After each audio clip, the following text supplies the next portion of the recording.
ಅವಶ್ಯಕ ವಿಚಾರ ಅಂದರೆ ನಮ್ಮ ದೈನಂದಿನ ಜೀವನದಲ್ಲಿ ಅಗತ್ಯ ಇರುವಂತಹ ವಿಚಾರಗಳ ಚಿಂತನೆ.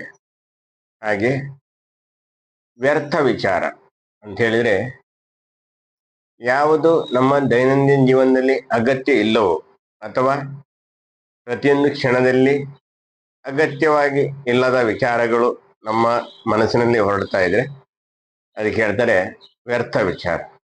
ಹಾಗೆ ನಕಾರಾತ್ಮಕ ವಿಚಾರ ಅಂತ ಹೇಳಿದ್ರೆ ಯಾವ ಒಂದು ವಿಚಾರವು ನನಗೂ ಎದುರಿನಲ್ಲಿ ನಿಂತವರಿಗೂ ಹಾಗೂ ನಮ್ಮ ಸುತ್ತಮುತ್ತಲಿನ ಪ್ರಕೃತಿಗೂ ತೊಂದರೆಗಳನ್ನು ಹೊರಡಿಸ್ತವೋ ಅಥವಾ ನೆಗೆಟಿವ್ ವೈಬ್ರೇಷನ್ಗಳನ್ನ ಹೊರಡಿಸ್ತವೋ ಅಂತಹ ವಿಚಾರಗಳಿಗೆ ನಕಾರಾತ್ಮಕ ವಿಚಾರಗಳು ಹೇಳ್ತಾರೆ. ಹಾಗೆ ಸಕಾರಾತ್ಮಕ ವಿಚಾರ ಅಂತ ಹೇಳಿದ್ರೆ ಆ ವಿಚಾರದಿಂದ ನನಗೂ ತೊಂದರೆ ಆಗಬಾರ್ದು, ಎದುರಿನ ವ್ಯಕ್ತಿಗೂ ತೊಂದರೆ ಆಗಬಾರ್ದು, ಹಾಗೆ ನಮ್ಮ ಸುತ್ತಮುತ್ತಲಿರುವಂತಹ ಪ್ರಕೃತಿಗೂ ತೊಂದರೆ ಆಗಬಾರ್ದು.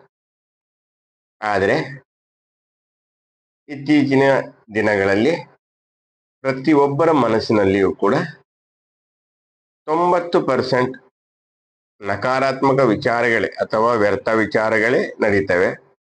ಬರೇ 10% ಮಾತ್ರ ಸಕಾರಾತ್ಮಕ ವಿಚಾರಗಳನ್ನು ನಡೀತವೆ.